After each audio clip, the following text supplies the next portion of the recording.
కన్నుల పండగ శ్రీ కొడవటంచ లక్ష్మీ నరసింహస్వామి వారి రథోత్సవ కార్యక్రమం జరిగింది. బుధవారం జిల్లా కలెక్టర్ రాహుల్ శర్మ రథోత్సవ కార్యక్రమంలో పాల్గొని రథం ముందు కొబ్బరికాయ కొట్టి భక్తులతో పాటు రథాన్ని లాగి స్వామివారిని ముందుకు కదిలించారు. ఆలయ చైర్మన్ సంపత్రావు జిల్లా కలెక్టర్ రాహుల్ శర్మతో సత్కరించారు. ఈ కార్యక్రమంలో ఈవో మహేష్, డిఎస్పీ సంపత్రావు, తహసీల్దార్ శ్వేత, ఎంపీడీఓ తదితరులు పాల్గొన్నారు.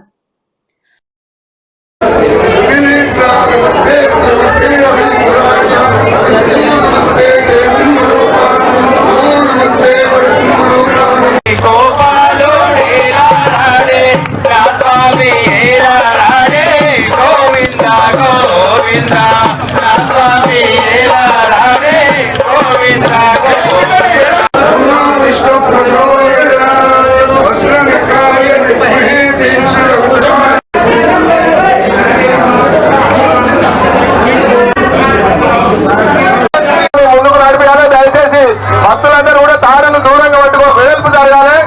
వెడల్పు జరిగి తాడు లోపల ఉన్నటువంటి వాళ్ళందరూ కూడా బయటికి వెళ్ళాలి. దయచేసి ఒక 2 నిమిషాల తర్వాత పడిన వాళ్ళని పిలుస్తాం లోపలికి. పడిన వాళ్ళందరూ కూడా బయటికి వెళ్ళాలి.